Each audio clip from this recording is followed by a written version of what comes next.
다 가서 참 나와다 랑게 윤달마다 현지 교마도 랑게 윤달다 교마레스 샤일라 교토교마레스.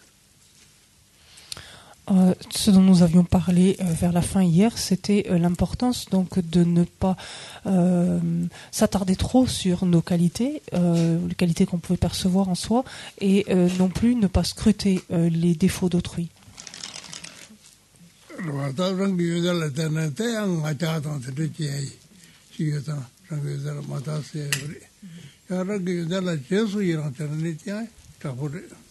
Encore une fois, donc quand on dit ne pas s'attarder sur ses qualités, c'est ne pas s'y attarder de façon à ce que ne s'élève pas d'orgueil, d'arrogance à leur idée.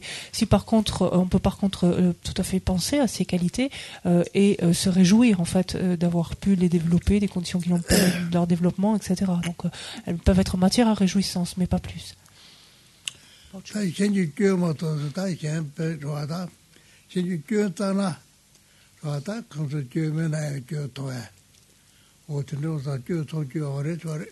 Pour ce qui est des défauts, donc on n'est pas invité à les chercher finalement, à les scruter, parce que si l'on commence à scruter des défauts ici et là, bientôt, donc comme on l'avait dit, on ne perçoit que des défauts partout.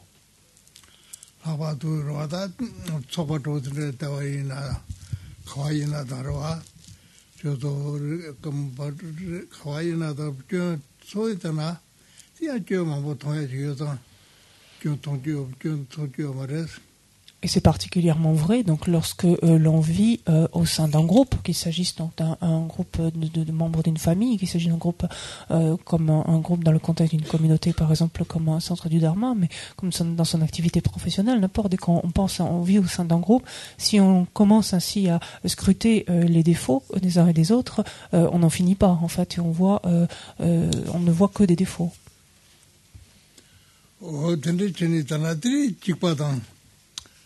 파타와 매바 지직 직바야 말 파타야 말 배로아 아 들으니까 좀 저기 저러마다 현지 저런 저하고 윤자라마다 현지 저러마다 뒤다 직바던데다 좋아 파타와 매바 지직 좋아 뒤고들아 좀 대화요 알았더니 와 Et ce qui conduit en fait à se sentir l'esprit beaucoup plus léger, beaucoup plus heureux. Le fait justement donc de ne pas passer trop de temps donc à contempler ses propres qualités et à scruter les défauts d'autrui fait que nous sommes plus l'esprit plus détendu, sans donc comme il est dit ici, ne soyez ni peureux ni anxieux, c'est-à-dire nous sommes moins l'objet de peur, de crainte et d'anxiété.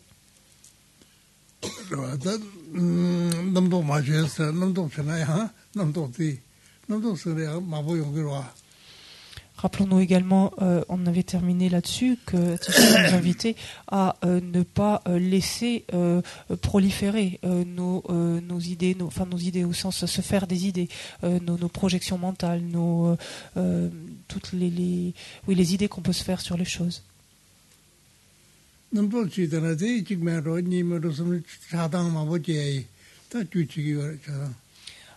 des revers en fait, ou des travers de justement du fait de laisser son esprit continuellement se faire des idées, s'imaginer des choses, projeter des choses, et qu'il est ainsi constamment happé soit par un sentiment d'attraction, soit de répulsion, et donc génère soit de l'attachement, soit de l'aversion.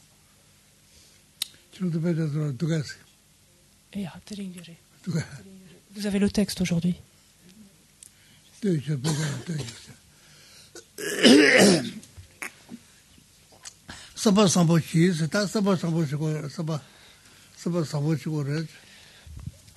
Donc, et qu'il importe donc, c'était le dernier point envisagé hier soir. Il importe donc de développer des pensées saines, en fait. On avait dit des pensées positives, en fait.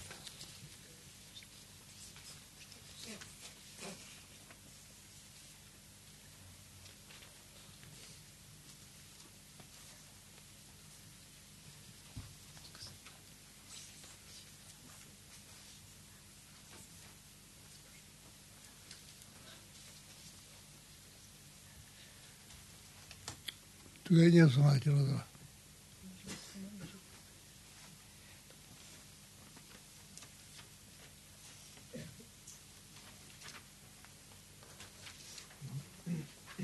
vous avez si vous êtes perdu, c'est la page volante A4, page 7 en fait. Et dans la section non revue, c'est le troisième paragraphe qu'on vient de terminer. Donc je change certains mots au fur et à mesure donc que Geshe-la l'enseigne. C'est ce qu'on vient de terminer en disant, voilà, ayez des pensées positives, c'est ce qui est rendu ici par soyez de bonne volonté et n'ayez pas de préjugés. C'était justement ne projetez pas, ne faites pas des idées, n'imaginez pas des choses, etc. Donc pour les préjugés, c'est ce qui est rendu. Et développer des pensées positives, ayez des pensées saines en fait. La notion de bonne volonté, c'était ça.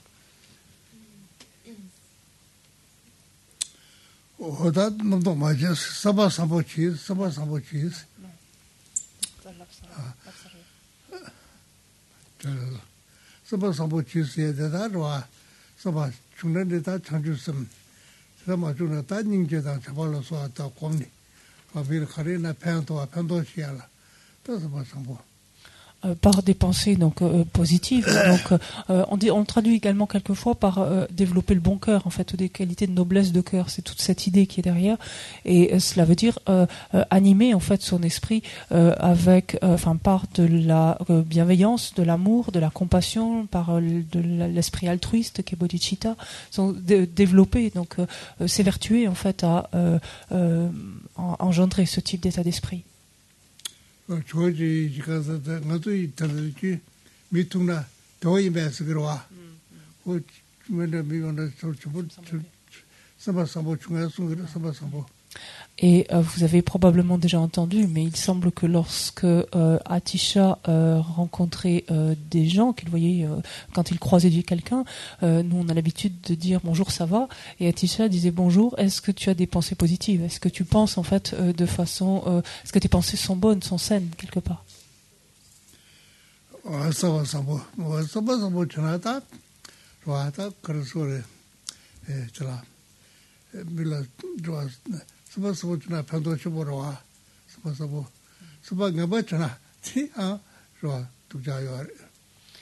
Il est bien évident que lorsqu'on ne peut pas amener notre esprit, donc dans notre esprit, de telles pensées saines, de telles pensées positives, de telles pensées bienveillantes, donc si on pense de façon négative, c'est quelque chose qui se retourne contre nous.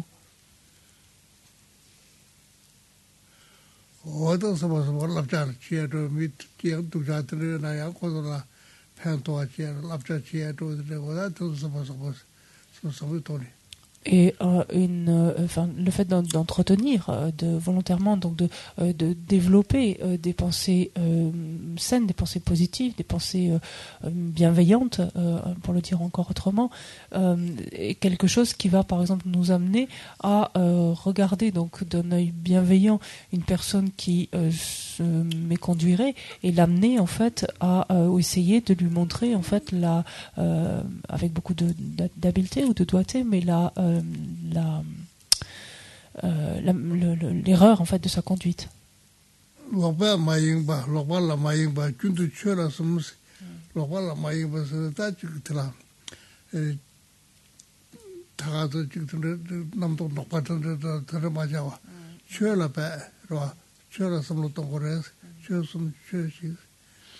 Et le Atisha termine ce passage, en tout cas ce paragraphe ici, en nous disant concentrez-vous sur le Dharma, donc pensez en fait, il dit littéralement au Dharma, lorsque vous êtes distrait ou happé en quelque sorte, attiré ou tenté en tout cas par des activités contraires en fait, qui se sont entendues, qui vont à l'encontre du Dharma, qui lui sont incompatibles. Donc ce qu'on a, vous êtes distrait par des choses incorrectes, c'est cette partie.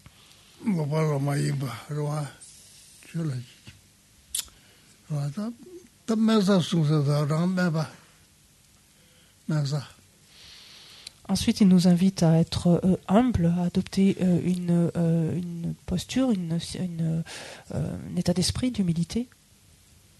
Mais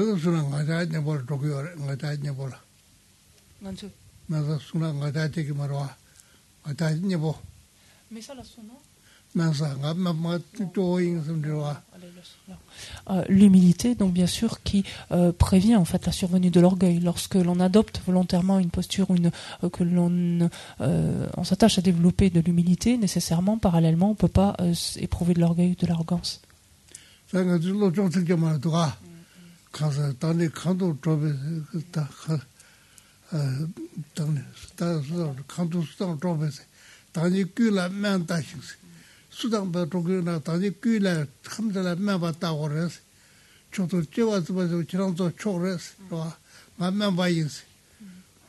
C'est ce que vient de nous dire Langri Tampa quand on a lu ensemble les 8 versets de la transformation de l'esprit. Il nous a dit en compagnie d'autres personnes, je me considérais comme inférieur à tous et estimerais les autres comme plus chers, et cela du plus profond de mon cœur. C'est-à-dire que volontairement, je prendrais la position la plus inférieure quelque part, je me considérais le plus petit, le plus modeste d'entre tous, et considérais les autres donc comme beaucoup plus importants que moi. Il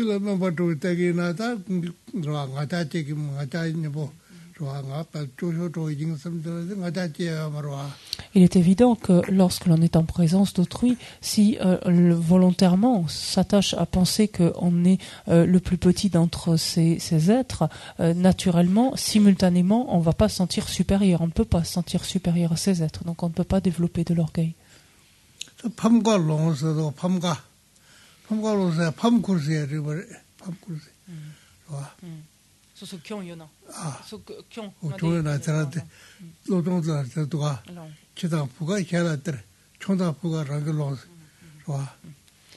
Et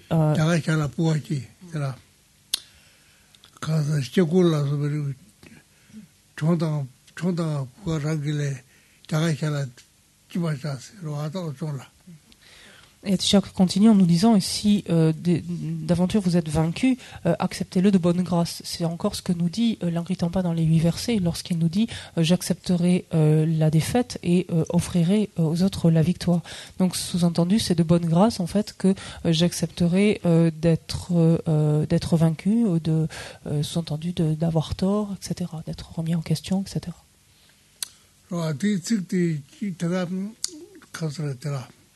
차가와 졸라 셔야 돼. 쳐다 보고 총단자가 또 뒤고 특히 최선으로 땅에 와다 졸라 꾸야 돼. 뒤고래. Il est dit que c'est justement ce vers en particulier qui a transformé, pourrait-on dire, Geshe Chikawa lorsqu'il a lu en fait ce vers. Il l'a vu ainsi, donc il a lu ce passage qui dit j'accepterai la défaite et offrirai aux autres la victoire. Offrirai volontiers, donc de bonne grâce, la victoire aux autres.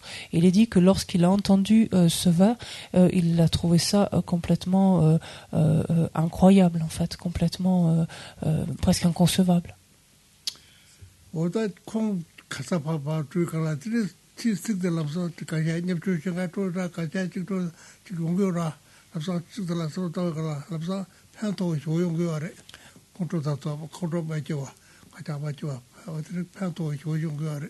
Et il a compris de suite, en fait, le caractère ô combien précieux d'un tel conseil, en réalisant que on a maintes occasions dans la vie de se trouver dans des situations où quelqu'un a le dernier mot, veut avoir le dernier mot, ou que nous montre des torts, de différentes façons. Et il a compris combien, en appliquant en fait ce conseil, naturellement, notre esprit pouvait s'incliner sans éprouver d'orgueil, sans éprouver d'arrogance vis-à-vis d'autrui.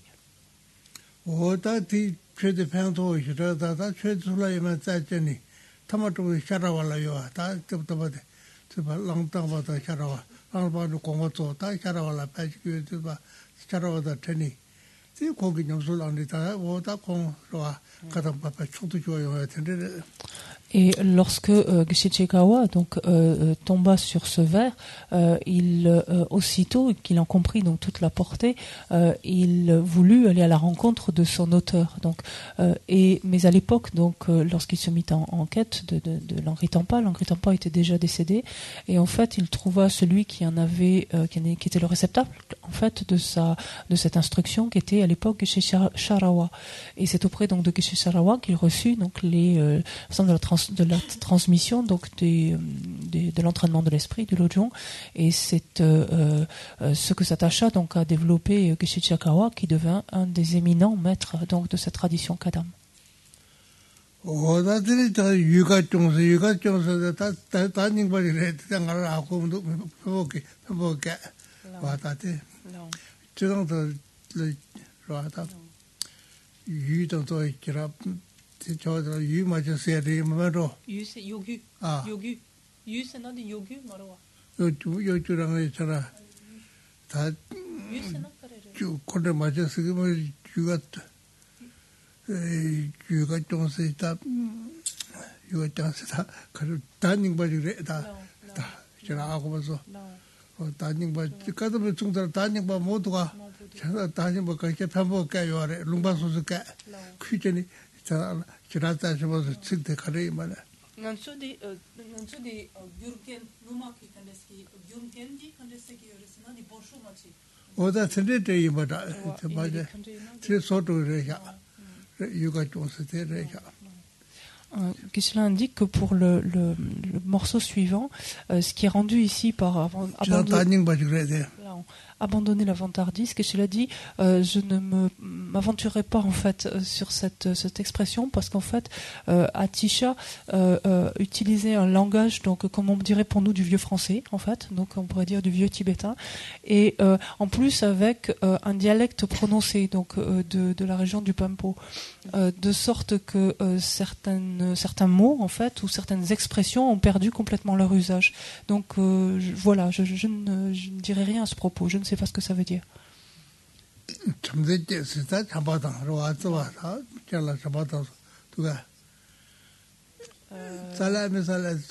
Il y a chaîne de ton, tu vois. Chaîne de ton,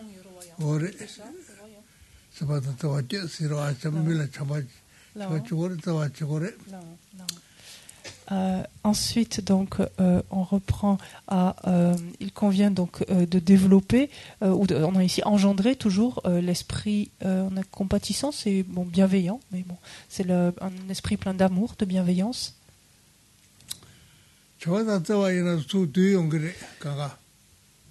Et de toute évidence, dès lors que la bienveillance en fait nourrit notre cœur, notre esprit, naturellement, on rassemble en fait on rassemble les êtres, on rassemble toutes les choses favorables.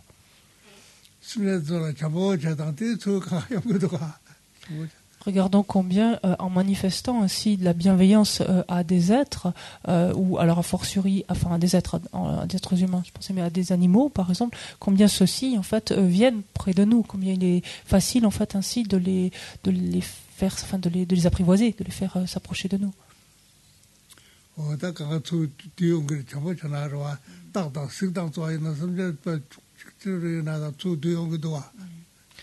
C'est le cas, regardez, même d'animaux imposants, que ce soit par exemple un cheval qui peut être ainsi donc apprivoisé, qui peut être dressé, etc. Ça peut être le cas de tigres, par exemple, de lions, donc qui a priori initialement donc sont plus sauvages.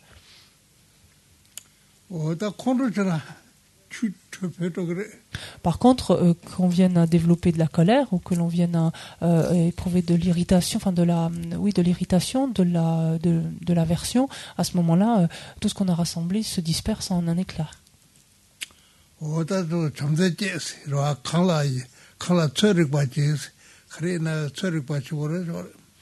Un autre conseil que délivre Atisha est celui il est dit, quoi que vous fassiez, faites-le avec modération, c'est-à-dire faites-le avec la juste mesure. En fait.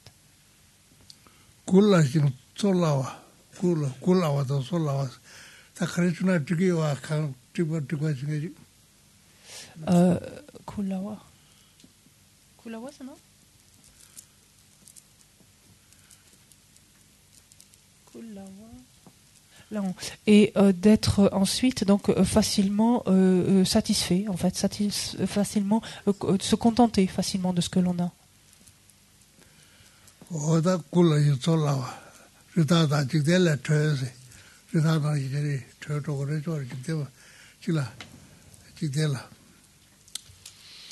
Donc il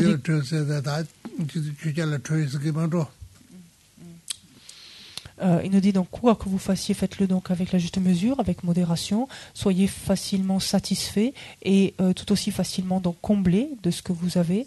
Et il nous dit fuyez le monde en fait. Donc le monde retrouve cette expression de ce qui relève de ce qui est ordinaire, à savoir donc à cesser de nourrir les préoccupations mondaines. Donc il nous dit fuyez le monde comme un animal.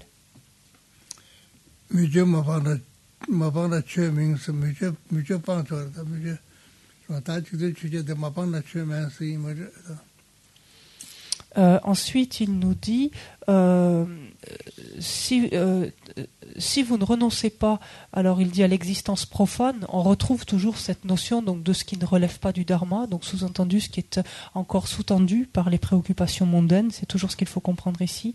Donc si vous ne renoncez pas à l'existence profane, vous n'êtes pas une personne religieuse en fait. Donc les tournures là, c'est pas ne dites pas que, c'est simplement vous ne l'êtes pas, c'est simplement un fait. Vous n'êtes pas une personne religieuse.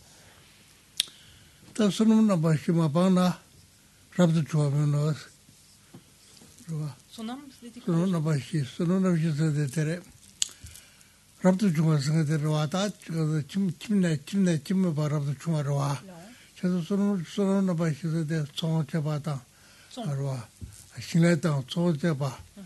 Pulun tong len shaba, pulun pa tang tsu lu chuk xie dang, rwa, tini jiga ka, tini tere ka chu pe wa si, tsu chik pa chu dang, jiang da to ya, chik tu ma pang lu pe wa xie, te jiden bi la ga rwa, rabdu chunga tato pang gu re, choro suno na pa xie, te pang ma na la, rabdu chunga ma yin si. Ensuite, il nous dit, alors c'est un petit peu plus détaillé que ce que l'on a, donc simplement, si je lis ici, on a, si vous n'avez pas renoncé à la terre et à l'agriculture, vous n'êtes pas entré en sacerdoce, donc vous n'êtes pas un religieux, en d'autres, enfin vous n'avez pas pris d'ordination, en fait, cela revient à ne pas avoir pris d'ordination. En fait, il passe en revue les 4 activités qui désignaient à l'époque classiquement donc des laïcs, c'est-à-dire si vous n'avez pas renoncé au commerce, à l'agriculture, au fait de ce qu'on pourrait dire, je sais pas, un agent de change, c'est-à-dire d'être l'entremetteur entre des trocs ou des échanges, donc je sais pas trop comment on dit, et si vous n'avez pas renoncé à l'élevage, donc à être éleveur, à ce moment-là, donc vous n'êtes pas entré en sacerdoce.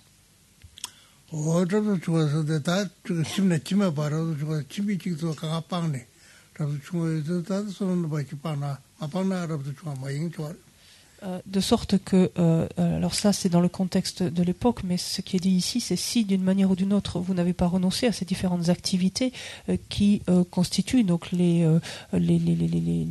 métiers, en fait,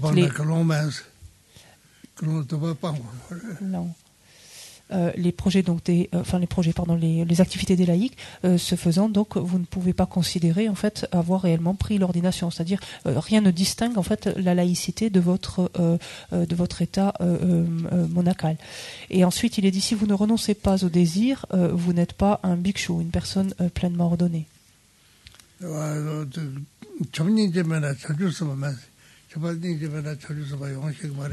Ensuite, c'est aussi clair, si vous n'éprouvez pas d'amour ni de compassion, vous n'êtes pas un bodhisattva.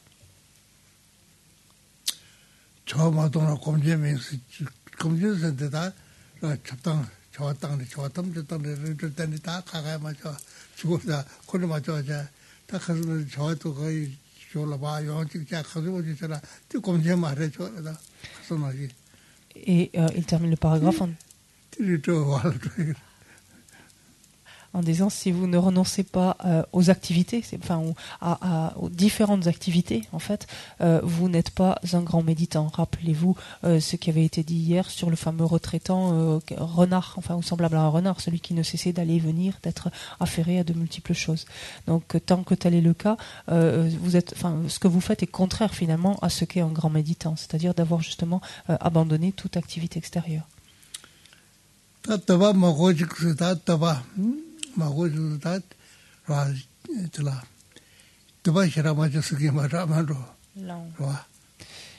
Et probablement, là encore, le verbe n'est pas évident, enfin le terme est un petit peu désuet, semble-t-il aussi, de cette phrase. Donc, ne vous attachez pas trop à vos désirs. Probablement, c'est ce que cela veut dire.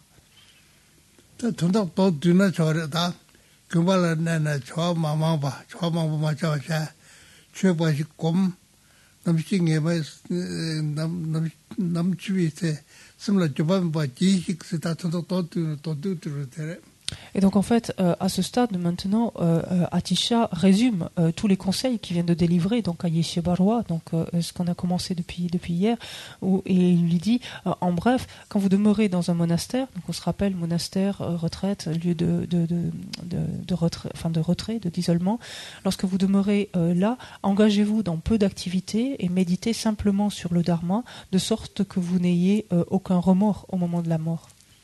C'est 다 조양 다다님이 두도 포소 때문에 뒤마인 인류 때문에 뒤인스 바 포소자가 바에 쇼잉스에 전달지에 뒤말에 로아 인류 좋아 인류 때문에 뒤시 인류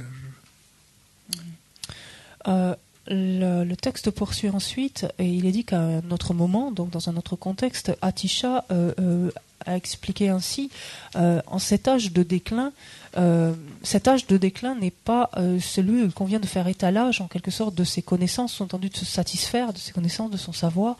C'est plutôt le moment on a ici donc de persévérer par les épreuves, c'est-à-dire plutôt de montrer de la détermination et de la force mentale.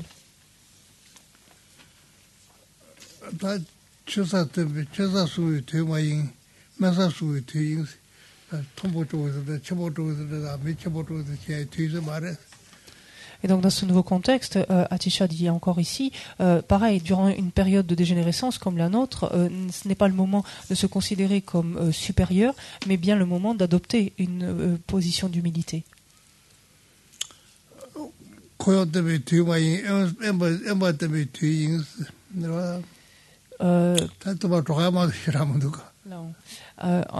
Il dit également, ce n'est pas le moment de s'appuyer et de compter sur un entourage en fait important, mais le moment de s'en remettre à la solitude.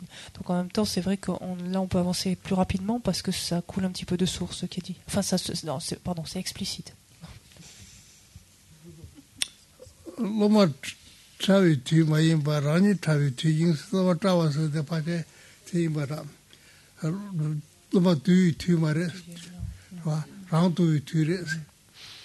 Il poursuit en nous disant ce n'est pas non plus le moment de s'évertuer à alors il dit de dompter dans ce sens-là, donc de s'évertuer à amener les disciples à prendre le contrôle de leur esprit, mais c'est le moment de se dompter soi-même.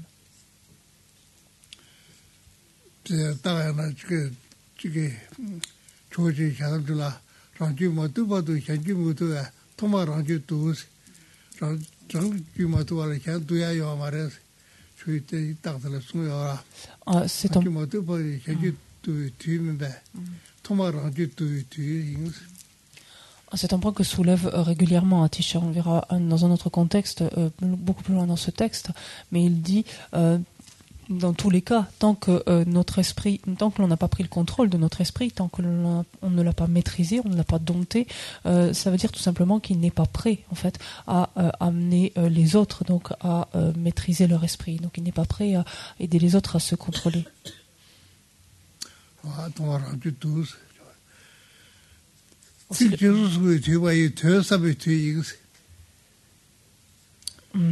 Dans ce paragraphe, Atisha donc continue, nous dit, ce n'est pas le moment, donc dans une telle période de déclin, ce n'est pas le moment de se contenter d'écouter des mots, mais plutôt le moment de bien appréhender en fait leur signification, contempler leur sens.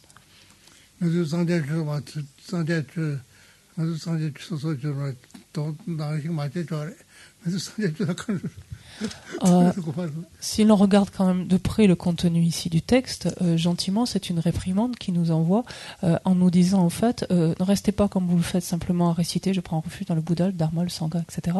C'est-à-dire simplement ne posez pas votre esprit sur des mots, simplement en les récitant, mais réfléchissez en fait au sens de ce que cela veut dire.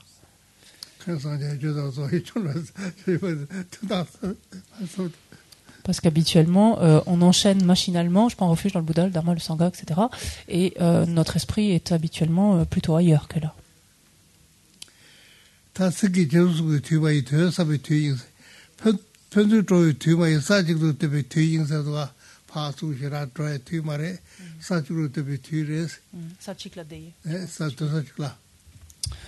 Et il termine en disant ce n'est pas non plus le moment en fait d'aller et venir, c'est-à-dire de passer son temps en déplacement, mais c'est le moment de s'installer quelque part et d'y rester. En fait, c'est le moment de rester dans un seul et même endroit.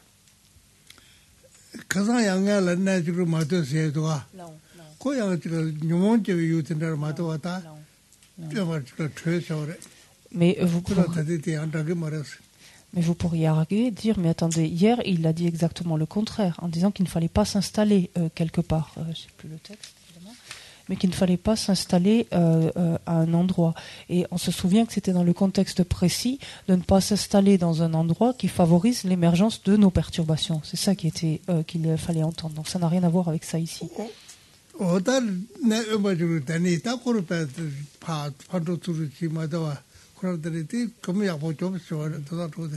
Donc, si l'on veut condenser l'ensemble de ces choses, c'est effectivement ne restez pas dans un endroit qui favorise l'émergence des perturbations, mais placez-vous donc seul, comme il l'avait dit plus tôt, puisque c'est le moment de se retrouver seul, de se mettre en solitude plutôt que d'être entouré, et mettez-vous dans un endroit, donc restez dans un endroit donc ainsi isolé, un endroit qui ne favorisera pas donc la survenue de vos perturbations. 오다테 야라 조일럽이야. 다야 기시템비 로마 꾸졌습니다. 탐제집에 남도 뒤나 접술로에 탑직라 탑직 주의서 기시도 말아요. 꾸졌습니다. 다 보도하다. 좋아. 부중하다. 들이 들어와 모두 답하시죠. 그 제가 숨지 탐제집이 남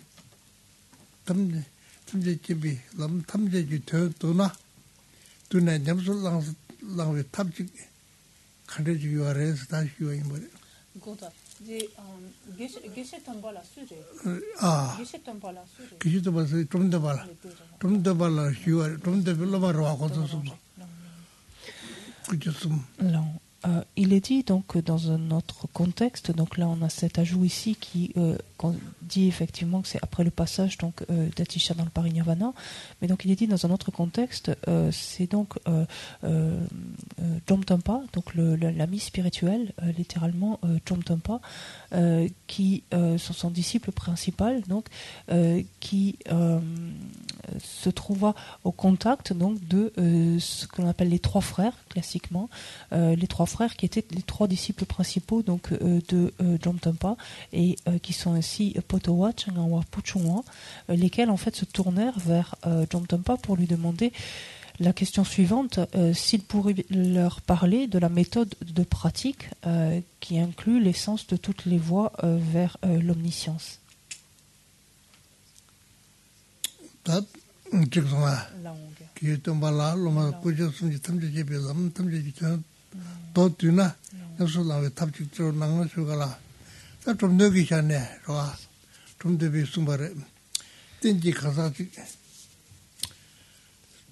탐제집이 선제 토바 제발라 람지 주고 람자 스미비 저요 알았어. 망보유래. 망보요 알았어. 스미비 저. À cela, en fait, il est dit que Jomtampa leur répondit que bien qu'il y ait un nombre inconcevable d'instructions, dont chacune donc, constitue une entrée donc, sur le chemin de l'éveil,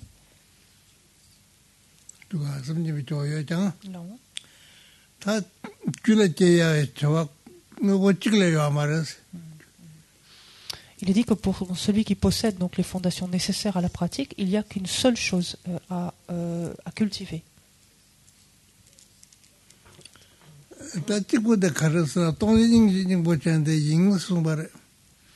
Et quelle est cette chose? Donc, c'est réaliser l'essence de la vacuité et de la compassion.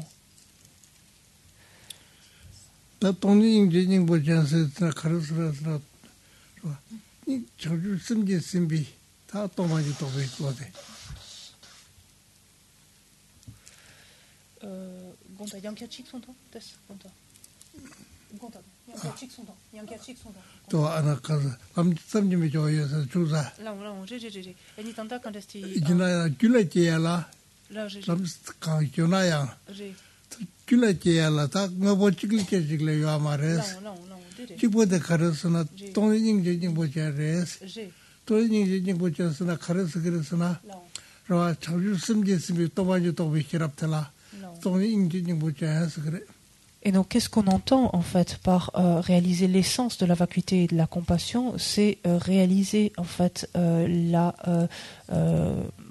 réaliser directement la vacuité, réalisation qui est sous-tendue par l'esprit d'éveil, par la présence de bodhicitta, de l'esprit d'éveil.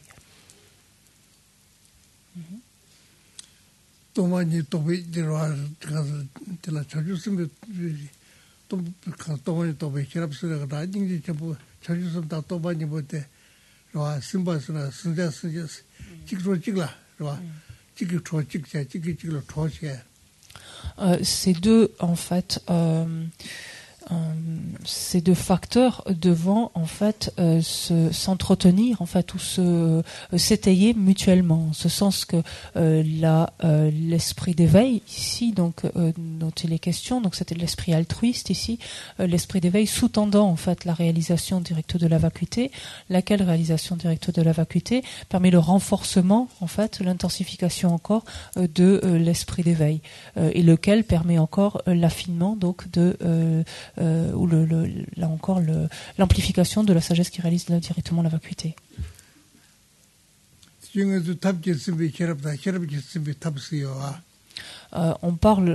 On utilise souvent cette expression que la méthode est l'allié de la sagesse, donc vient étayer donc la sagesse, l'enrichir, et inversement laquelle sagesse vient aussi étayer, donc soutenir ou renforcer encore la méthode. C'est ce dont il s'agit ici.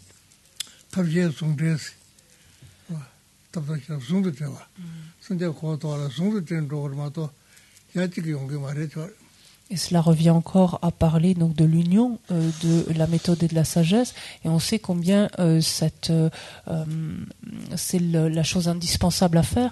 Le cheminement ne peut en aucun cas se faire en s'axant en fait de façon exclusive sur l'un ou l'autre des aspects, mais il doit combiner en fait nécessairement les deux conjointement.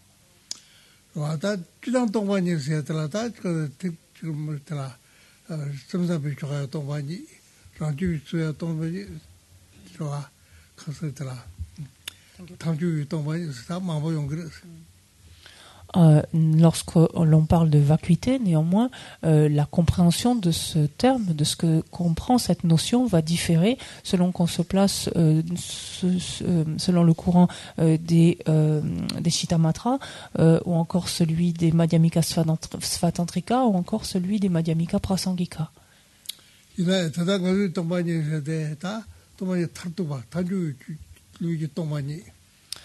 Dans ce contexte ici présent, lorsque les maîtres, donc Kadampa, en parlent ainsi, il s'agit donc de la vacuité dans son assertion en fait la plus aboutie, en tout cas celle décrite en fait ou comprise par les Madhyamika Prasangika.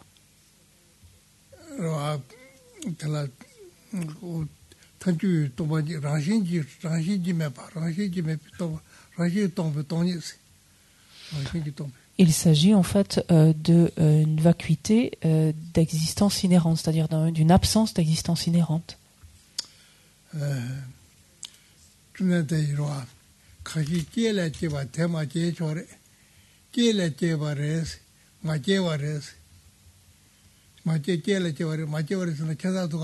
제와 저서 Maki kiela mare. 같이 제라 제바레스 저 칸다 가이나 저 제라 제바레스 마제와레스 마제와서 라시지 마제와 Ya, makiba de hakoyo roa. Ine kiele kibare hako. 제라 제와 초탐제 제 주제 때도 소거들 저 Ken le kibare. 제 Allez, conta.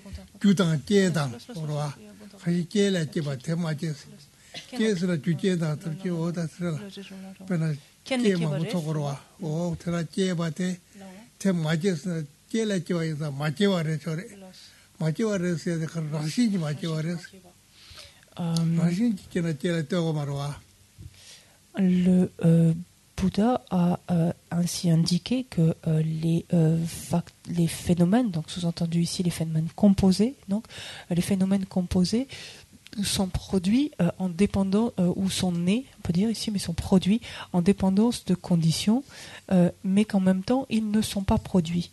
C'est ainsi qu'il a posé les choses. Et c'est vrai qu'à première vue, c'est assez déroutant, puisqu'il dit que les phénomènes sont produits en dépendance de causes ou de conditions, mais qu'en même temps, ils ne sont pas produits, ou ils ne sont pas nés. Et qu'est-ce qu'il veut dire par là? Qu'ils ne sont pas produits intrinsèquement, qu'ils ne sont pas nés intrinsèquement, de manière intrinsèque. Et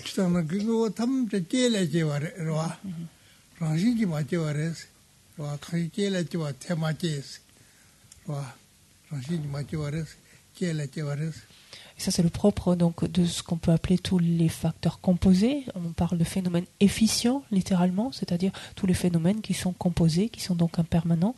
Tous ces phénomènes-là donc, naissent en dépendance de causes et de conditions, mais simultanément, il affirme qu'ils ne naissent pas, sous-entendu, ils ne naissent pas de manière intrinsèque, ils ne naissent pas en eux-mêmes, de par eux-mêmes.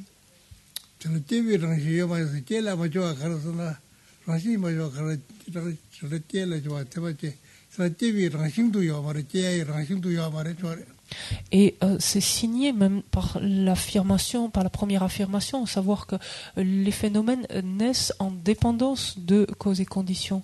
Et donc, naissant en dépendance de causes et de conditions, ils ne peuvent pas naître de par eux-mêmes, ils ne peuvent pas naître en soi de manière intrinsèque.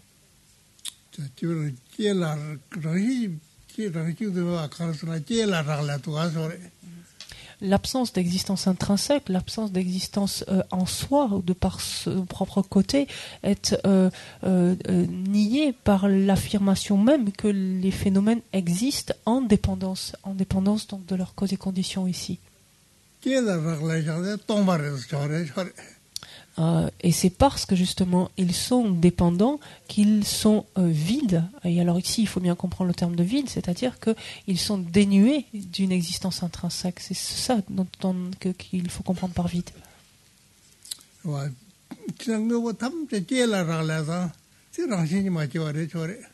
Cela donc cette compréhension donc porte sur l'ensemble des phénomènes efficients, l'ensemble des facteurs composés, des phénomènes composés, tous venant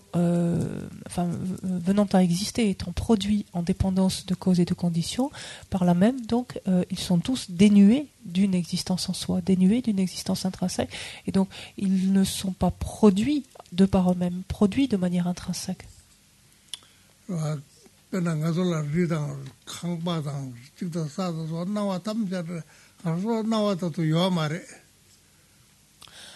Regardons cela autrement. Pensons au paysage qui nous entoure, donc aux collines, pensons au bâtiment dans lequel nous nous trouvons, etc. Tous ces phénomènes apparaissent à notre esprit.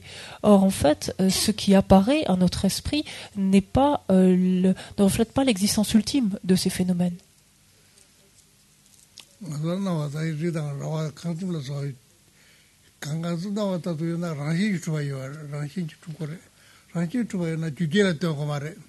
Parce que ça veut dire que si ce qui apparaît à notre esprit était absolu, c'est-à-dire que si l'apparence qui surgissait donc de ces différents phénomènes, les montagnes, la colline, le bâtiment, etc.,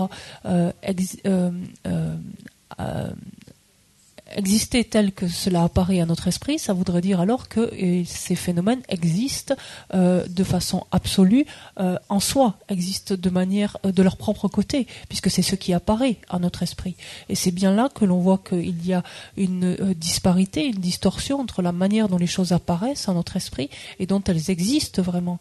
Parce que si les choses existaient comme elles apparaissent à notre esprit, c'est-à-dire existaient de leur propre côté, en fait, ça voudrait dire qu'elles ne dépendent pas de cause et conditions. Et là, on voit bien que ce qui apparaît à notre esprit n'est pas fidèle à la réalité, ne reflète pas la réalité, parce que ça va à l'encontre du fait même que ces phénomènes dépendent de cause et de conditions.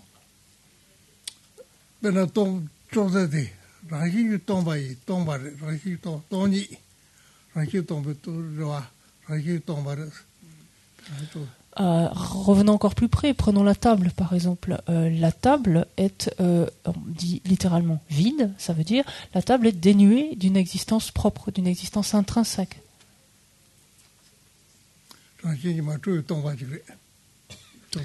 Elle est vide, donc littéralement, d'une existence en soi, d'une existence intrinsèque, c'est-à-dire elle est dénuée d'une existence intrinsèque.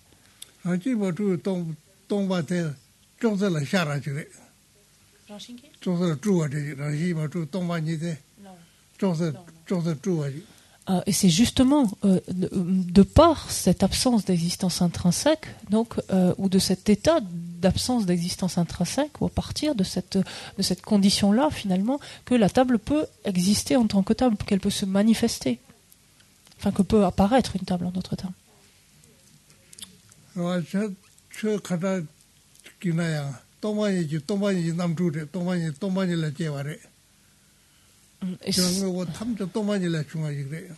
Et c'est le cas non pas simplement de la table, mais de n'importe quel phénomène auquel on peut penser. Tout phénomène peut surgir, c'est-à-dire peut venir à exister, peut venir à se manifester, justement, grâce à sa vacuité, parce que justement, il est dénué d'une existence intrinsèque.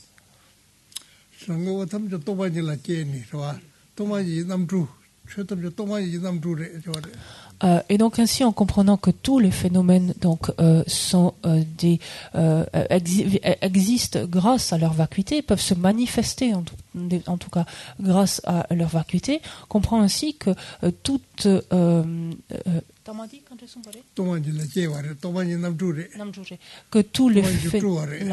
que tous les phénomènes sont autant de manifestations finalement différentes de la vacuité, sont autant d'aspects en fait revêtus par la vacuité, autant d'apparences revêtues par la vacuité.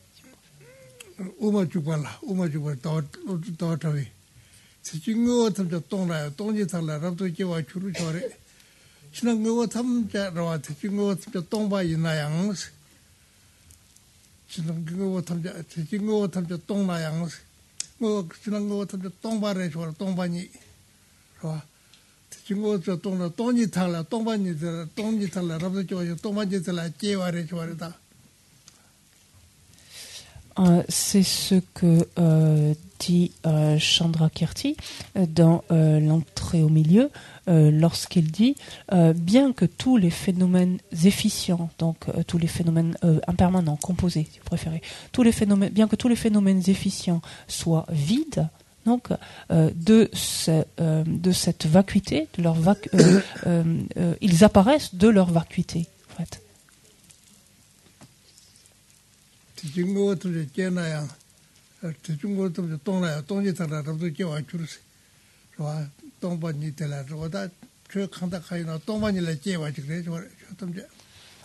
Encore une fois, tous les phénomènes finalement, donc efficients, en l'occurrence là, pardon, tous les phénomènes, même au sens plus large, apparaissent donc de leur vacuité. Quand on dit la vacuité, on le pose de façon générique, sous-entendu chaque phénomène apparaît de sa vacuité, bien sûr.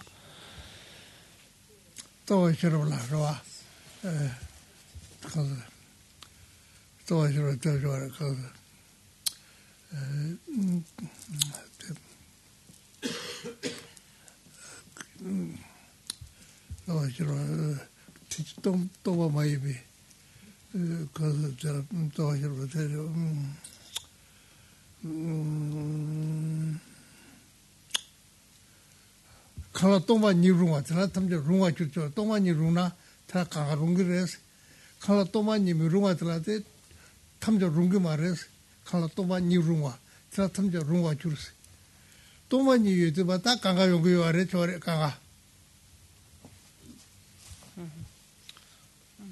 칼라 또만이 룽아 다 탐저 룽아 줄 룽아 sabla de 용그레 칼라 또만이 룽아 또만이 요나데 강아용그레스 또만이 마루나데 요아 말레스 또만이 메나 le traité du milieu, donc dans le traité du milieu, Nagarjuna dit ainsi que tout ce qui est susceptible d'être vide est susceptible d'apparaître de la vacuité.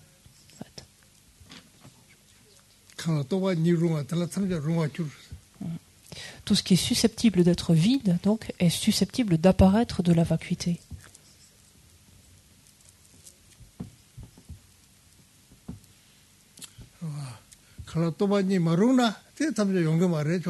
Ce qui implique, ce qui implicitement dit, ce qui n'est pas susceptible d'être vide n'est pas susceptible d'apparaître de la vacuité.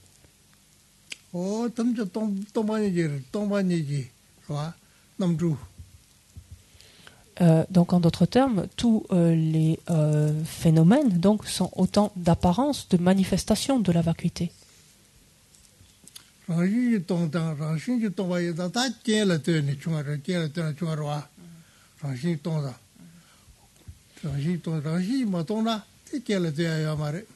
Parce que dire que quelque chose est vide, donc sous-entendu est dénué d'une existence intrinsèque, d'une existence en soi, de son propre côté, implique que cette chose existe en dépendance, en fait. Qu'elle existe, par exemple, donc pour certains phénomènes, en dépendance de leurs causes et de leurs conditions.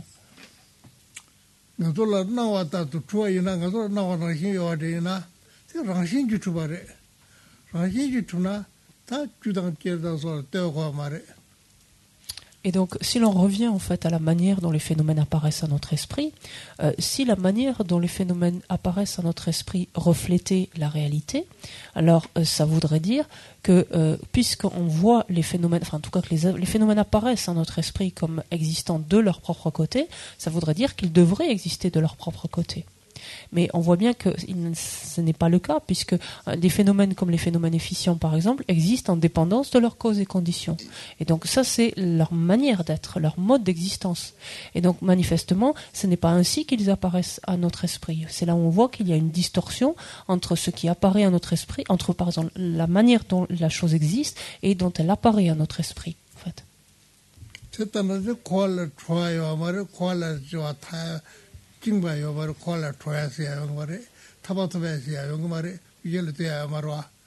Et tant que l'on ne perçoit pas cela, en fait, tant que l'on ne perçoit pas cette distorsion, tant que ne s'élimine pas, en fait, de notre esprit une telle conception, alors partant de là, notre esprit ne peut s'affranchir de ces émotions perturbatrices, il ne peut s'affranchir du cycle de ces existences, il continue, il ne peut se libérer.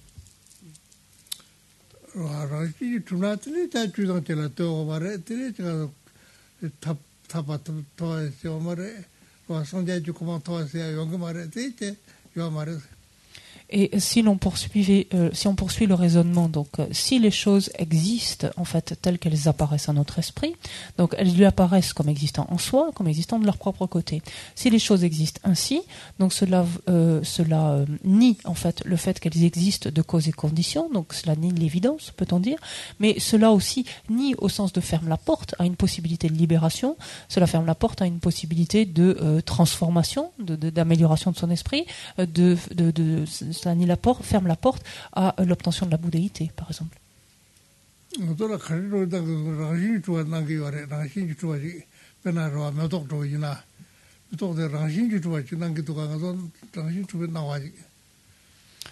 Encore une fois, prenons un phénomène, prenons une fleur, par exemple. Comment est-ce que cette fleur apparaît à notre esprit?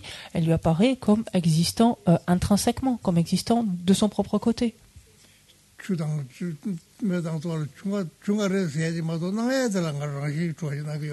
Oui, on sait bien que la fleur, pour en être là, il a fallu qu'il y ait une graine, qu'elle soit arrosée, qu'elle soit plantée, qu'il y ait du soleil, etc. On le sait. Mais c'est pas du tout ce qui apparaît à notre esprit quand on voit la fleur. 타고랑 주제는 때워먹어래. Et donc, ça veut dire que si la fleur existait vraiment, telle qu'elle apparaît, à l'instant où on l'aperçoit, si la fleur existait comme elle apparaît à notre esprit au moment où on l'aperçoit, et si donc on dit que l'apparence était absolue, c'est-à-dire que si la manière dont elle apparaissait à notre esprit reflétait sa réalité, donc si elle existait vraiment comme ça voudrait dire à ce moment-là que la fleur ne dépend pas de la graine, du soleil, de l'eau, etc., de la terre, etc. 됐다나 나오잖아 주당께서 되고 말했대 사당 주당 되고 말해 그래서 그 노동계에서 사당 주당 롱당 등들을 되는 제교도가 그래 와라시 주나다 그래 와라시 주나 제교야 말해. Et c'est pourtant simple à voir que ça c'est pas possible. La fleur peut pas exister comme ça, même si c'est ce qui apparaît, même si c'est la manière dont elle apparaît à notre esprit. Il est bien évident que la fleur a besoin pour exister d'avoir été une graine et de s'être développée dans un contexte favorable, donc avec des conditions favorables. Et ce n'est que comme cela que la fleur peut exister. Et donc c'est là où on voit que la manière dont elle apparaît à notre esprit n'est pas absolue, c'est-à-dire que son apparence ne reflète pas en fait sa réalité, c'est-à-dire la manière dont elle existe.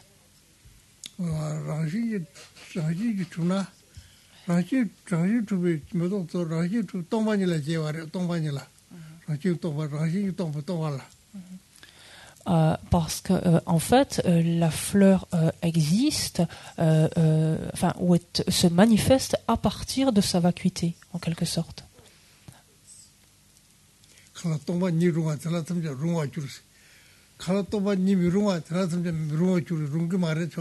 Et c'est là on revient donc à cette phrase donc du traité du milieu dans lequel Nagarjuna nous disait que ce qui est susceptible d'être vide, sous-entendu dénué d'existence intrinsèque, donc ce qui est susceptible d'être vide est susceptible de se manifester de la vacuité. Et inversement, donc ce qui n'est pas susceptible d'être vide n'est pas susceptible de pouvoir se manifester de la vacuité. 가시때 중앙 입이 쳐가요 마이도 때나 중앙 입이 쳐가요 말해줘래 때나 중 가시때 중앙 입이 떠와시라고라 가시때 중앙 입이 쳐가요 마이도 때나 중앙 입이 쳐지야요 말해줘래 가시때 중앙 입이 때나 중앙 입이 쳐지야요 말해줘래 특히 동방 입이 쳐가요 마이도 세송사 들레송사 동방 입이 쳐가요 말해줘래 알아서 거의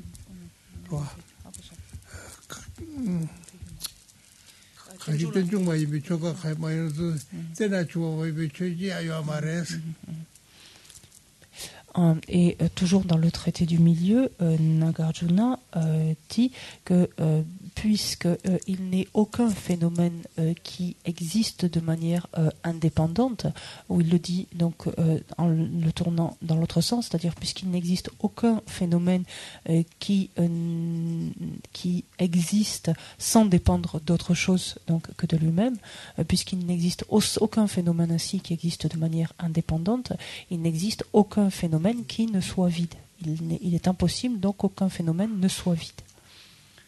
때나 죽으면 뭐 저가야 문도가 밑에서 봤다 동반이 많이 비로와 준대 테를 때나 동반이 많이 비 죄지야요 말이죠. Non. Et pour le prendre de façon affirmative, donc il dit puisque tous les phénomènes en d'autres termes sont interdépendants, puisqu'il le formule avec une double négation, puisqu'il n'existe aucun phénomène qui ne soit dépendant. Donc, puisque tous les phénomènes sont interdépendants, il n'existe aucun phénomène qui ne soit vide, sous-entendu, qui ne soit dénué d'existence intrinsèque.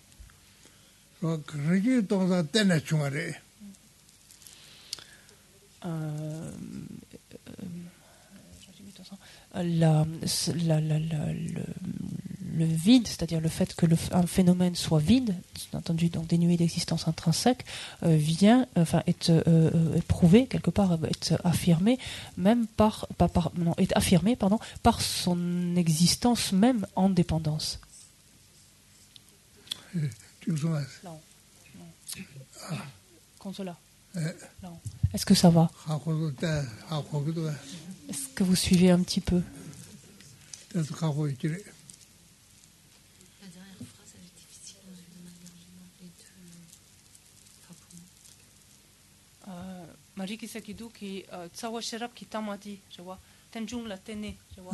Quand est-ce te la tene, je vois. Toni yomai, tombani va yomai, tombani yomarwa. 그때 좀 많이 비춰가야 말에 때나 주고 최단이야 말해서 준대티 지나 동방을 비춰가야 말해서 동방을 가실 때좀 많이 비춰 많이 누나 때나 중앙에서 다 당시 동방에 당시 동방을 비춰가야 말해서 En fait, dans ce traité du milieu, donc Nagarjuna dit, bon, si on le dit littéralement, donc avec cette double négation, mais il dit, puisqu'il n'y a aucun phénomène qui ne soit, qui n'existe, c'est plus compliqué, tibétain, c'est infernal, puisqu'il n'y a aucun phénomène qui n'existe de façon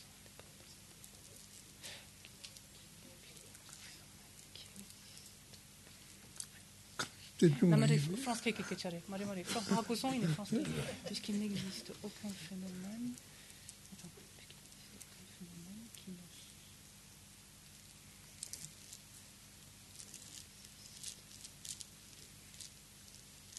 Je me perds dans la négation, puisqu'il n'existe aucun phénomène qui n'existe de façon dépendante.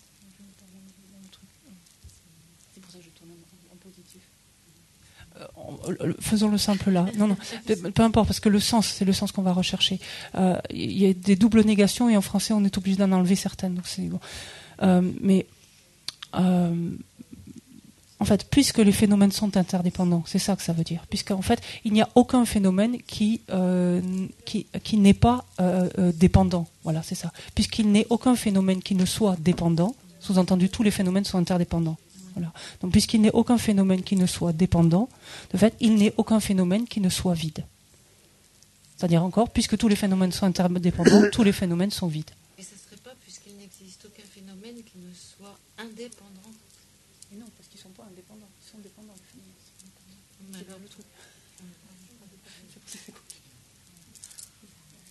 Mais prenez-le en affirmatif et après vous le construisez en négatif. C'est puisque tous les phénomènes sont interdépendants, tous les phénomènes sont donc nécessairement dénués d'existence en soi, sont vides. En affirmatif.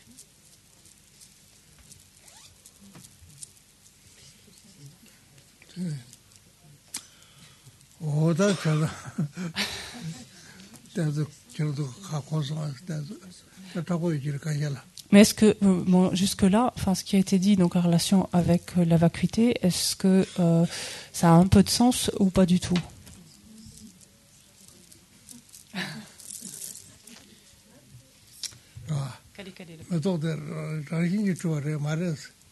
Regardez les fleurs, en fait. Et quand vous voyez les fleurs, comment elles apparaissent à votre esprit? Elles apparaissent comme existant en elles-mêmes ou non? Alors, qu'est-ce que vous dites quoi?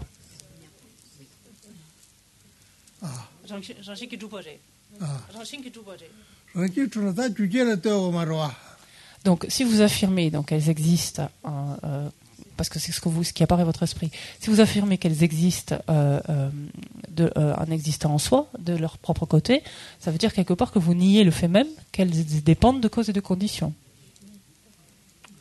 Ça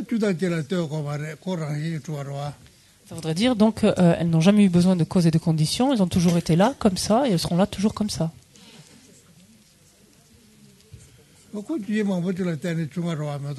Pourtant, vous le savez bien, les fleurs, elles viennent à exister en dépendance de multitudes de facteurs, de causes et conditions.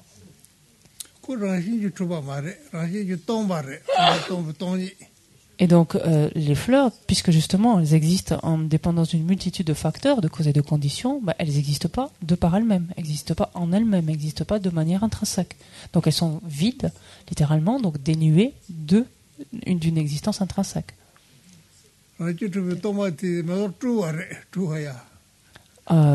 Kangi?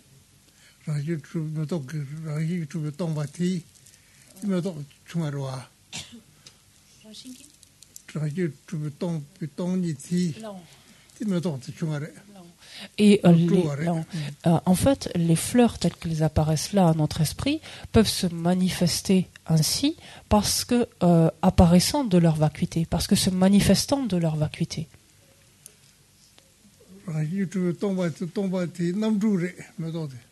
En fait, les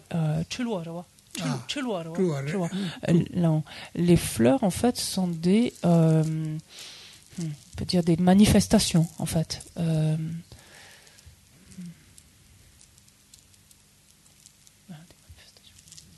Des émanations si vous préférez de la vacuité, des manifestations de la vacuité.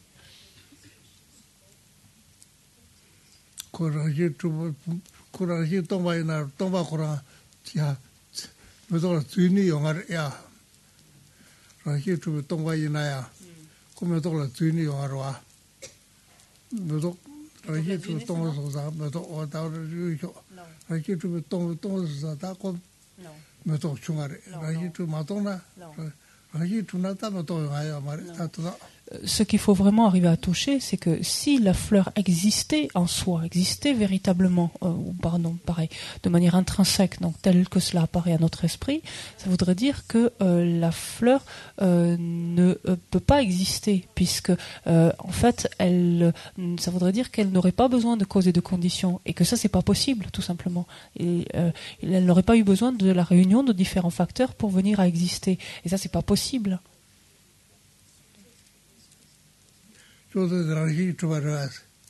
La table, elle existe de son propre côté, elle existe en soi.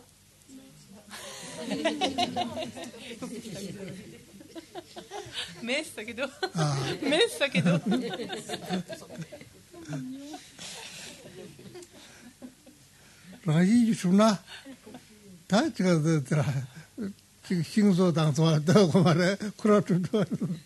Parce que alors, si effectivement la table existait de son propre côté, ça voudrait dire que il n'y a pas eu de menuisier pour la construire, il n'y a pas eu de bois à assembler.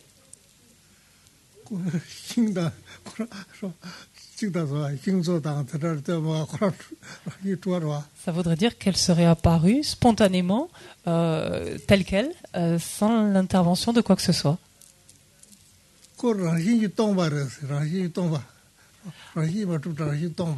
Et parce que la table est effectivement dénuée d'existence intrinsèque.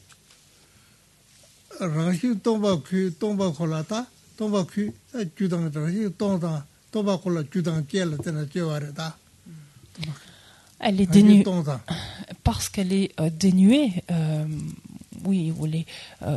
Elle est dénuée d'existence intrinsèque.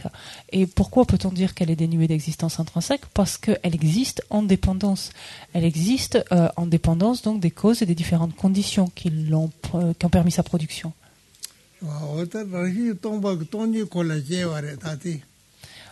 Et donc,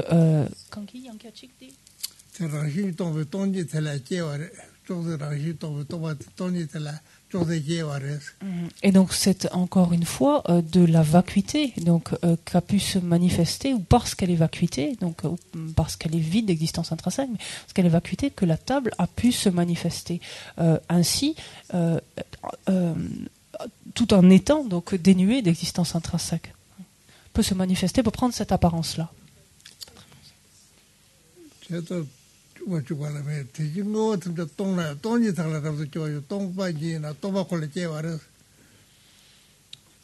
C'est ce que disait donc Chandrakirti dans l'entrée au milieu, donc en disant donc bien que tous les phénomènes soient vides, ou puisque tous les phénomènes bien que tous les phénomènes soient vides, ils apparaissent donc de leur vacuité, ils se manifestent donc de leur vacuité.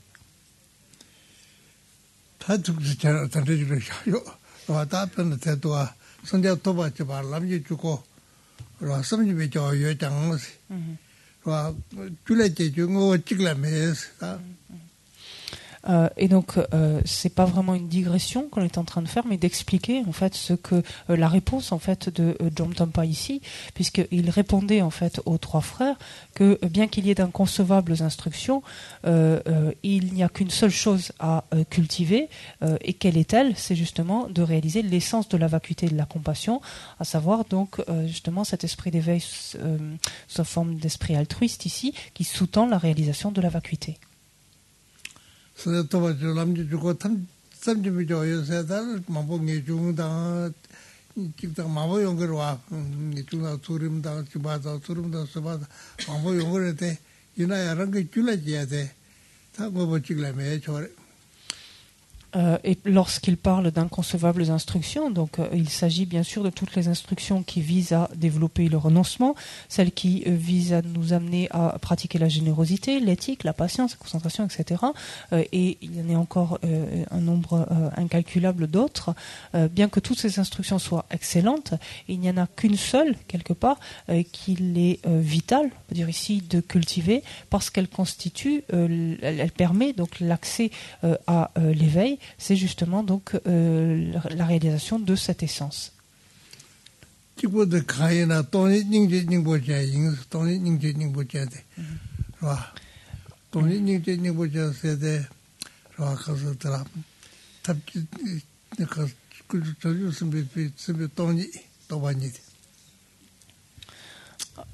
Et quelle est cette chose? Donc cette seule chose à faire, c'est réaliser en fait il est dit ici il est réalisé ici l'essence donc réaliser, il est dit ici réaliser l'essence de la vacuité et de la compassion.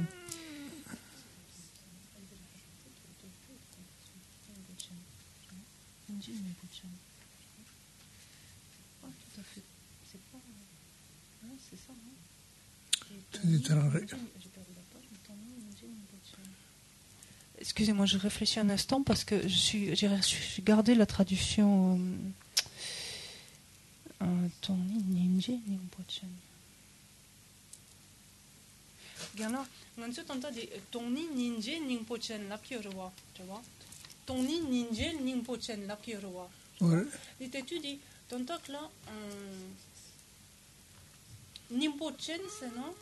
Quand tu carré la drogue yore sena, quand tu toni tant ninje nika la drogue yore. toni dans chajusum, ninje c'est chajusum la chigare. Non, non. Toni ninje ningpochen ça dit. Ningpochen c'est ta chajusum bade. Chajusum de. Tu sentais-tu dit toni la togo ki yore di ninje ningpochen myogo ki yore. Tendere be. Mais toni ninje ningpochen c'est tombanni te chajusum di simbi. Non. chajusum di simbi tombanni de. Ya di tonta kako sumine di ningpochen sarwaji. ningpochen c'est chajusum de imare. ningpochen c'est chajusum. 마저스나 뚝드는 마두가. 저라 이 용어에서 동반이다. 더더서 저들로 또 맺죠. 그래서 자주 이제 그쪽 선수 섬대에서도 가 봐줬다. 정말 여기도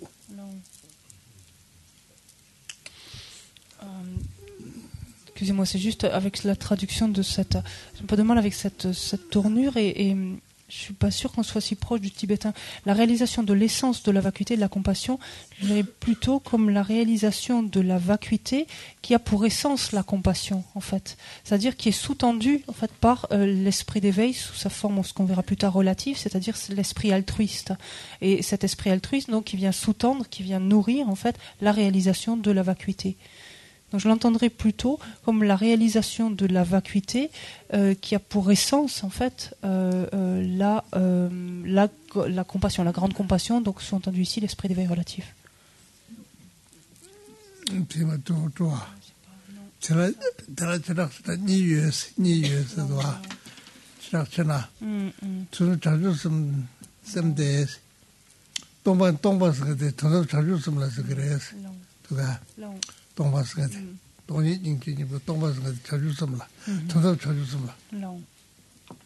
Et Dromtonpa poursuit en disant, je m'explique, la vacuité est l'esprit d'éveil absolu, en fait. Quand il parle de vacuité, donc dans le premier point, donc, il parle donc de l'esprit d'éveil absolu. Tate kadesra chö tamja rangshin ki rangshin na nalu yena meba chö tamja rangshin meba nalu yena meba te ta rangshin chuba yeme ba da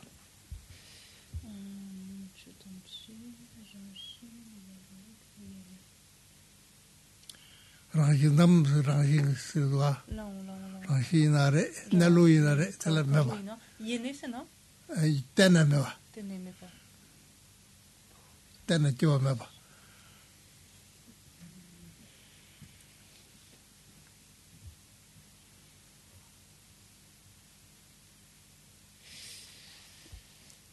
Et donc il continue en parlant donc de cet esprit d'éveil absolu. Donc en quoi est-ce qu'il consiste? C'est la réalisation que tous les phénomènes sont par nature dépourvus de naissance qui ne soient pas dépendantes en fait.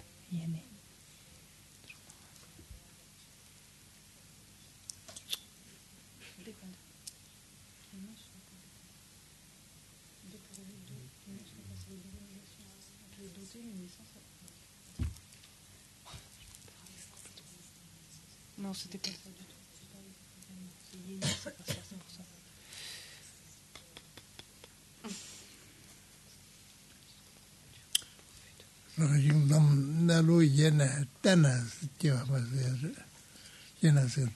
On va le faire en affirmatif toujours. C'est la réalisation que tous les phénomènes sont par nature dépourvus de naissance indépendante, en fait. Comme ça.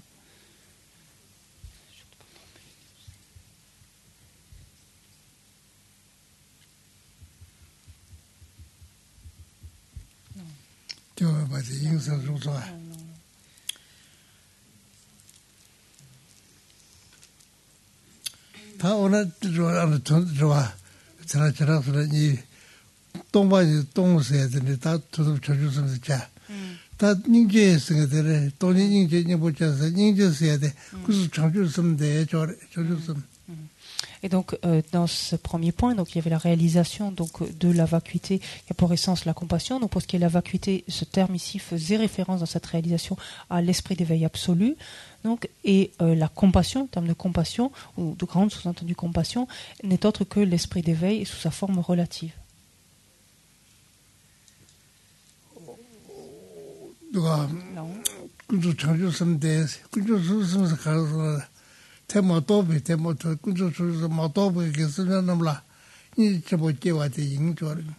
Et la grande compassion ici, donc,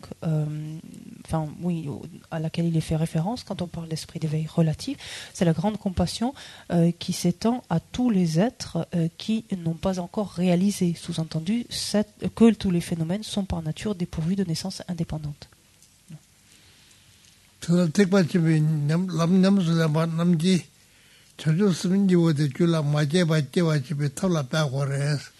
Donc c'est pourquoi ceux qui pratiquent la voie du Mahayana doivent d'abord faire un effort, s'efforcer dans la méthode qui produit ces deux esprits d'éveil. Là.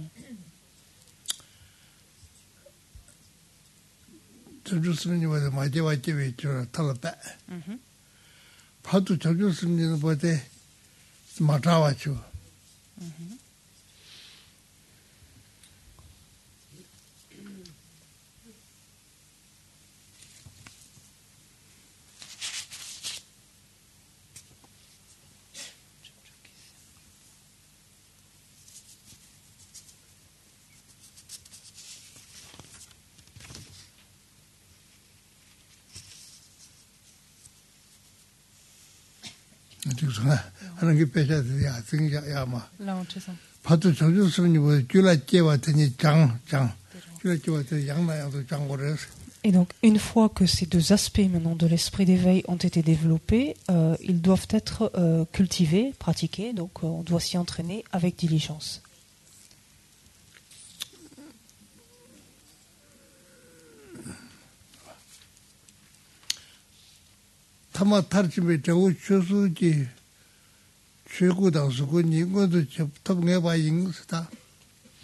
Et le paragraphe en fait complet se conclut ici en disant alors finalement l'on est assuré d'actualiser le Rupakaya et le Dharmakaya qui sont les résultats ultimes de l'accomplissement des deux aspects de l'esprit d'éveil.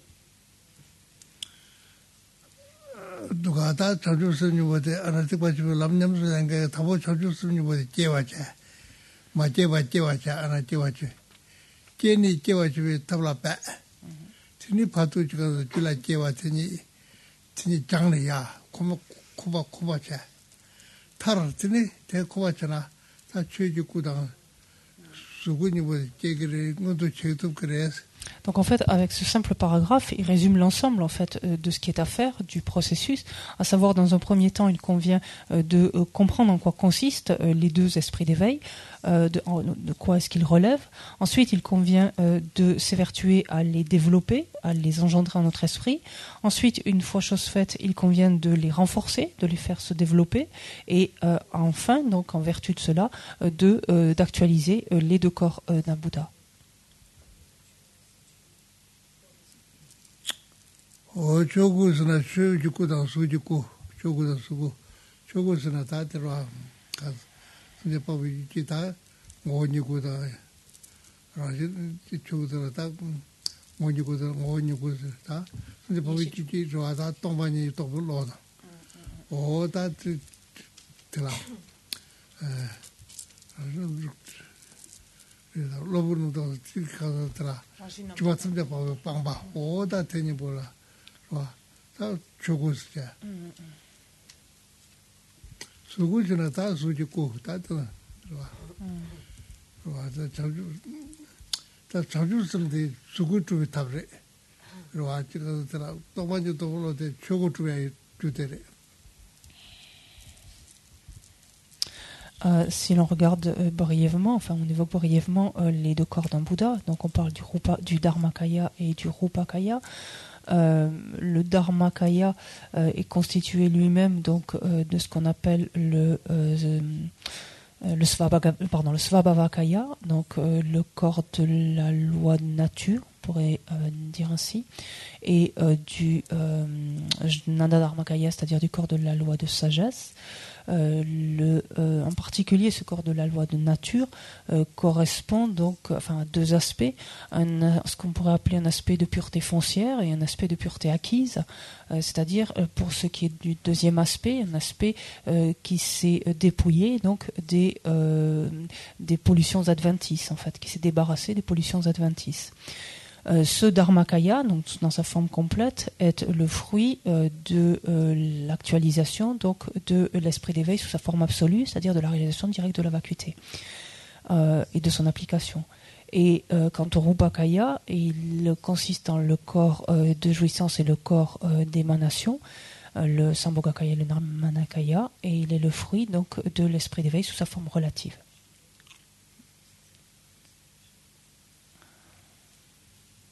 조사 최고니 모두 제가 통화인 와 다들 자주스 나바니 줄아 마제 바지와 탑 망도에 장 도트나 sabje zawasu yalaku zawasu 타나 주르샤가 야 menjo 와 menjo kiba joki menjo tanta samshana ya teska no samya roada chuaji게 chiwo yuno ti 아 genki tudo kaba nitu kamani kamani kaba chutu. allez. Peut-être on va s'arrêter pour le commentaire, parce que sinon ça nous ferait partir sur autre chose ce matin. Peut-être est-ce que vous avez des questions? Peut-être poser peut-être des questions sur ce que vous n'avez pas compris ce matin. Alors avec le micro, s'il vous plaît.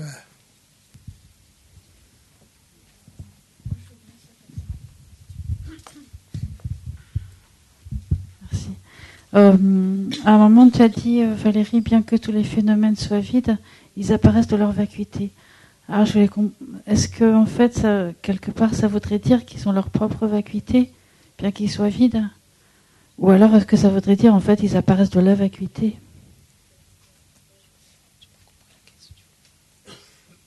Excuse-moi, je crois que j'ai pas compris la question. Ben, tous les phénomènes, bien que tous les phénomènes soient vides, ils apparaissent de leur vacuité. À un moment, tu avais dit ça. Et moi, ça m'avait posé problème parce que je me disais, en fait, ils apparaissent de la vacuité, quelque chose de général. Mais en fait, ils apparaîtraient d'une vacuité qui leur est propre.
Non, prenons un exemple concret comme la table, par exemple. La table apparaît en vertu de sa propre absence d'existence intrinsèque.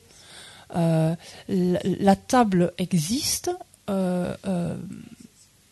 comme étant vide, donc vide d'une existence intrinsèque, et elle est vide d'une existence intrinsèque parce qu'elle existe en dépendance, donc de ses causes et de ses conditions, mais la table existe en dépendance de...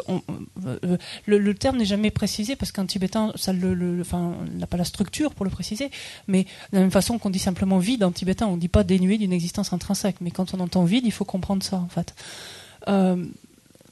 La table donc existe en dépendance de sa vacuité, en dépendance de sa propre absence d'existence intrinsèque.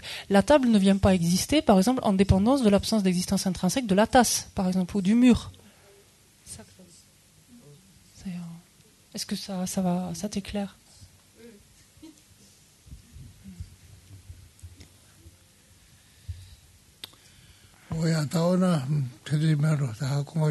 Là, on va s'arrêter là.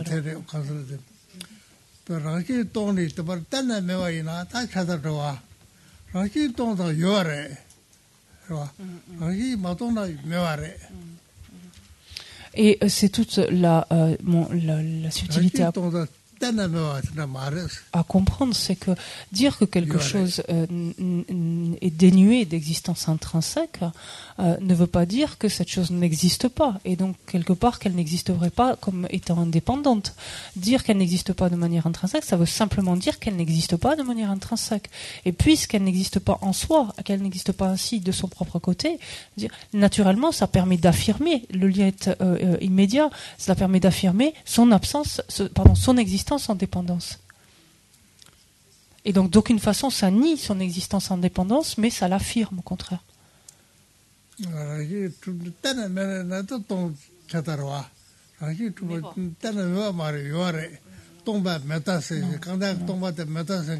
Non.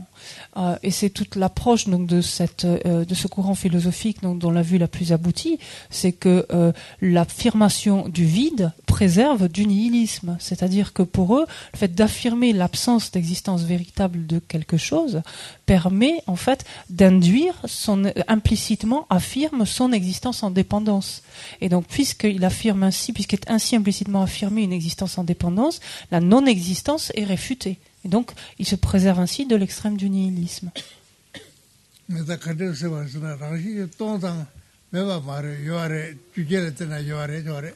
Le nihilisme, ça voudrait dire nier l'existence tout bonnement de quelque chose, à quelque niveau que ce soit. Or, ce n'est pas le cas quand on parle de vide. Quand on parle de vide, dans le contexte ici, c'est bien clairement une absence d'existence intrinsèque, une absence d'un type d'existence donnée, en fait. Donc, une absence d'une existence intrinsèque, pas une absence de tout type d'existence. Et donc, ce qui est absent ou vide, c'est une existence intrinsèque. Et donc, c'est ça uniquement qui est absent. Et ce qui existe, c'est une existence en dépendance. Bon appétit.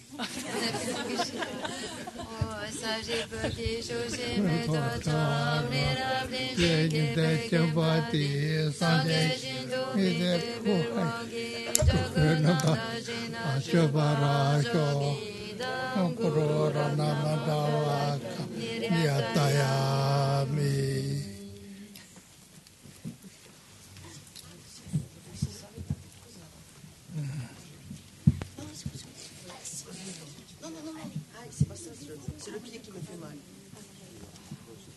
Non, c'est pas le problème.